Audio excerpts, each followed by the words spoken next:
What do you think the chances are that you and or Donald Trump are in prison a year or two from now? Well, I I'll tell you, if I was if I thought I was going to prison, I would probably be on the beach somewhere, but relaxing. It's just like with Donald Trump's indictment. My indictment has nothing to do with the. Okay, No, Randy, put your cup down and turn around. Ma'am? no. Let go of me. You let go of me. Let go of me. Let go of me.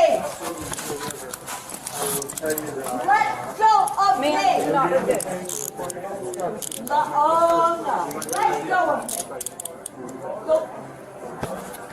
It hurts. Let go of me. Give me my Do not kick. Do you understand? Stop it! No, let go of me! Yes, you are, Caleb! Give me my key to my car! Give me my key to my car! Give me my key to my car! Give it to me! Give me my key! Step outside for me, please. Take my purse! Let go of me! You're hurting me! And I'm going to show all the bruises that you put on me. If you're not going to cooperate, you'll be Let charged go with of me. obstructing. Let go of You me! understand that? You let go of me now. No, ma'am. You're bruising me. Let go Stop of pulling me. against us. I'm not pulling against you. Let Okay, go then of me. stand up like an adult. Shut up.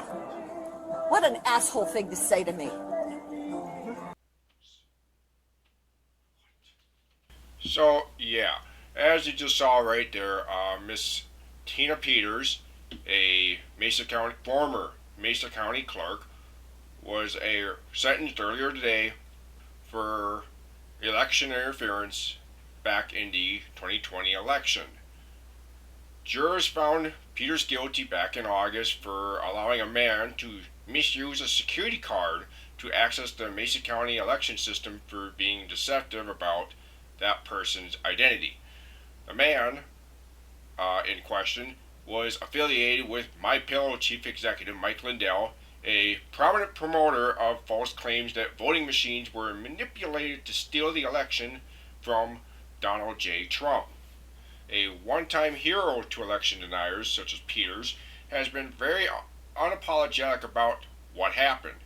Before being sentenced, Peters insisted that everything she did to try to unroot what she believed was fraud was for the greater good. Quote, I've never done anything with malice to break the law. I've only wanted to serve the people of Mesa County. Quote, she told the court, which was just a total load of crap. And I'm glad that this judge, which I'm going to show you footage of in a little bit here, the footage of the sentencing, he had no time for her crap.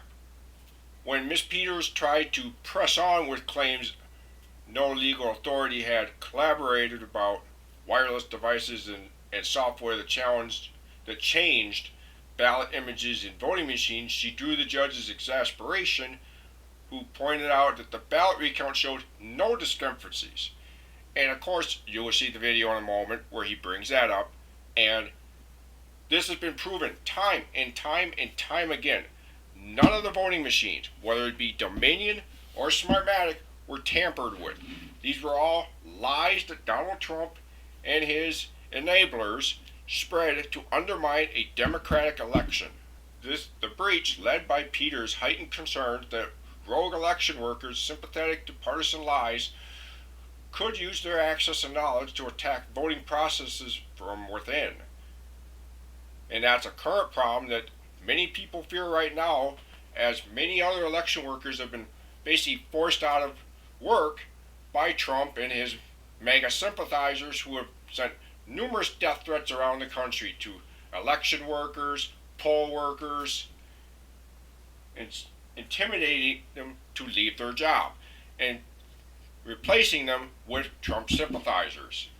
So back to that previous clip when she was whining and kicking and screaming as she was being arrested.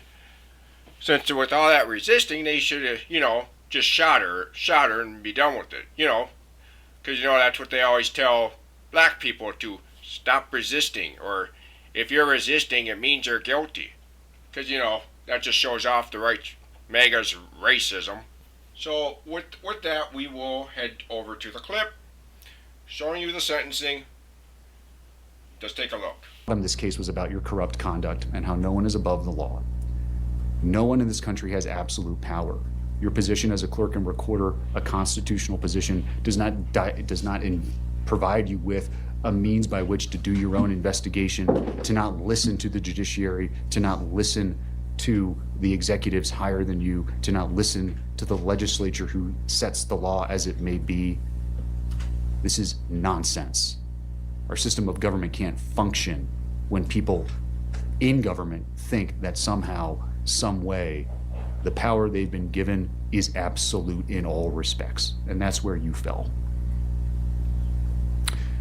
You have no respect for the checks and balances of government. You have no respect for this court. You have no respect for law enforcement. And you do not have respect for your fellow colleagues when you were a clerk and recorder who weren't lockstep in your beliefs. Period. Indeed, just weeks before trial, you were apparently doing what I mentioned earlier, that is, over at the clerk and recorder's office where you're not supposed to be, violating the protection order by speaking to employees of that entity with your camera crew in tow.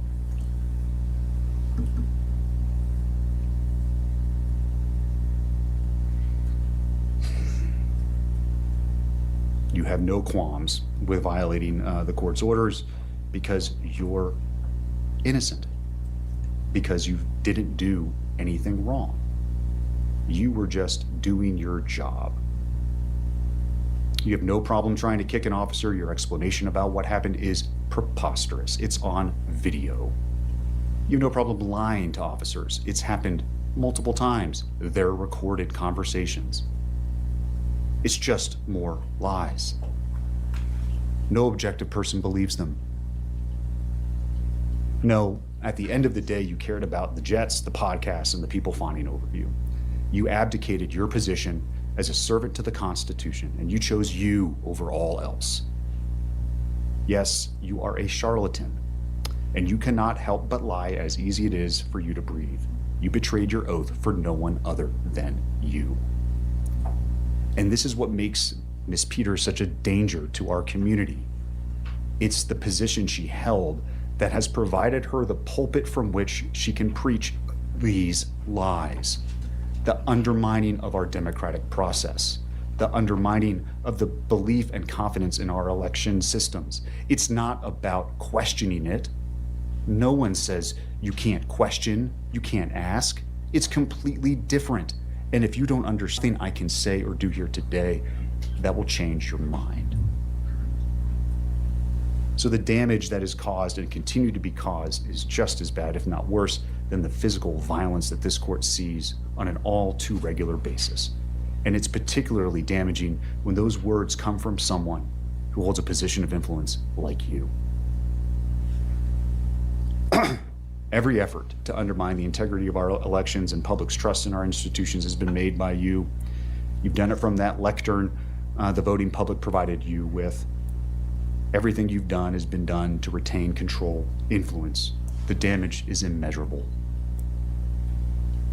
And every time it gets refuted, every time it's shown to be false, just another tale is weaved. So I'll begin by saying I've considered all of those purposes of staying of an execution of a sentence. I've mentioned all of them here generally in my comments already, and I find that a stay of any sentence I impose would be wholly unwarranted. All cases have a possibility of reversal on appeal, no doubt. I'm at peace with all of the decisions I've made here. If anything, I gave you and your counsel far too much leeway at times, but the rulings I made came after much consideration, incredible amounts of internal debate, and I trust in accordance with the applicable law. I consider the sentence here, in this case, what are available to me. Probation. Community corrections wasn't requested, but it wouldn't be an option in any event, and an incarcerated sentence to the Department of Corrections. Probation's focus is rehabilitation. that is for folks who have minimal criminal histories, low LSI scores like you, Ms. Peters, but where punishment isn't really on the table. It's about putting someone back in the community who's not a risk and giving them a chance to correct those things that brought them before me in the first place.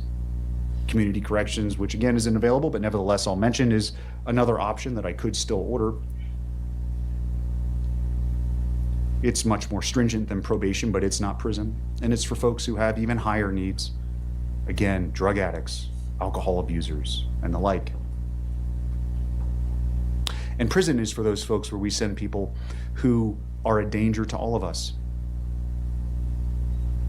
Whether it be by the pen or the sword or the word of the mouth. Prison is where folks go, where punishment is what we're focused on, because the crime committed is so significant that anything less would unduly mitigate the seriousness of the same. I mentioned before there are no mental health concerns. There's no good reason why you're here, Ms. Peters, other than these are all the active decisions that you made that cost our county significantly, but also more importantly, cost you greatly, Mr. Wood, all the members of the county who worked and trusted you when you asked them to do things that they did on your behalf. It's part of your lies. The expense, the toll is immeasurable. So putting you on probation when you have zero needs that would be met by probation is the very definition of unduly depreciating the significance of what it is that you've done here, the harm that you've caused our community and continue to cause. Community corrections is the same. So prison is the only place that duly meets the purposes of sentencing in this matter. And therefore the sentence and judgment of the court is as follows. As to counts 1 and 4, the judgment and sentence of the court is 3.5 years in the Department of Corrections. Those sentences will be concurrent to each other. As to count 2, the judgment and sentence of the court is 3.5 years consecutive to counts 1 and 4. As it relates to the misdemeanor charges, count 8 is 120 days in the Mesa County Detention Facility, concurrent to count 9 and 10, which will be 6 months in the Mesa County Detention Facility, consecutive to the prison sentence. The reason those sentences are consecutive is because those sentences are, as the prosecution stated, directly related to what it is that you did here in our community, the damage you caused this community, the breach of your oath to the electorate in Mesa County. Your sentence will be followed by 3 years of parole. You have 2 days of pre-sentence confinement credit. Anything I missed? Anything else we need to address? Judge, I think you missed a sentencing on count 6. Oh, I'm sorry. Count 6 is criminal impersonation. That's also consecutive. That's 15 months to the Department of Corrections. And the cost So it's 8.5 years total, plus the 6 months for a total of 9 years of incarceration. And I think the only other thing is the cost of prosecution, Your Honor. Is there an objection to the cost of prosecution, Mr. Case? We can set it for hearing if you need to. Well, If you need to have time to respond to it, I can give you that as well. yeah, we do, because we don't understand how that was calculated. Very well. I'll give you 21 days to file an objection to the cost of prosecution. You can consult that with the prosecutor. If there's an objection, we'll set it for a hearing. Nothing else. Mr. Case, anything else? Yes, Your Honor. We have a motion previously filed for a stay, which I believe, I just denied that. well, it's pursuant to Rule 8.1. You want her to remain, I already told you in my written order what that pertains to. You want her to, she's going to remain in the MCDF for the next 6 months, less good time and earn time already. Your motion, that rule you're citing to, isn't a stay of the sentence per se. It allows her to stay in the local jail for up to 60 days. And I'm happy to grant that, but she's already going to be doing it because they're going to take her, I think they're going to take her to, they're going to keep her here, and then they're going to take her to prison. Well, we filed our consent of surety to bond on appeal. Right. And we're asking simply that you allow her to remain under the conditions of that bond until we can get the Court of Appeals to rule on whether she should have bond during the appeal. No. Thank you, Your Honor. I have one other thing, and that is I need to file an exhibit that I did not previously provide because it's under seal from the DC court. It's an October 4th internal email from Dominion. It relates to Mr. Frontera. So I wanted to advise the court that I'll be filing that under seal to complete the record, Okay. and that it should be kept under seal. Thank you, Your Honor. All right. We're adjourned. In the machine, whatever it tabulates is whatever it tabulates. No, it doesn't. It changes. You're not letting me finish. Okay, Whatever please. it tabulates is whatever it tabulates. My hand vote, my ballot remains the same. They counted those ballots. I Did they understand. not? I understand what you're saying, Did Your they Honor. count the ballots? No, the ballot images were changed, and that's what the total shows. Okay, I'll move off of this because I can see that it, I would encourage to read the report number 3. I've read them, ma'am. You've read all of them? I've read those reports. They were given to me at some point, I believe. Good, good. Well, so you know what I'm saying is true. All right, let me move on. It's not funny. My life is on the line here, Your Honor. No, you're the one who's making this allegation that one, It's I think not it's an funny, allegation. and two, that I know it's true. You're saying that as if I believe you, and I did not say that. Okay. That is All why right. I made the sound, because it's insulting to me for you to just put that in a record in front of all of these people that I believe something to be true. Okay, and I apologize for that, Your Honor. That wasn't my intent. I do apologize for that.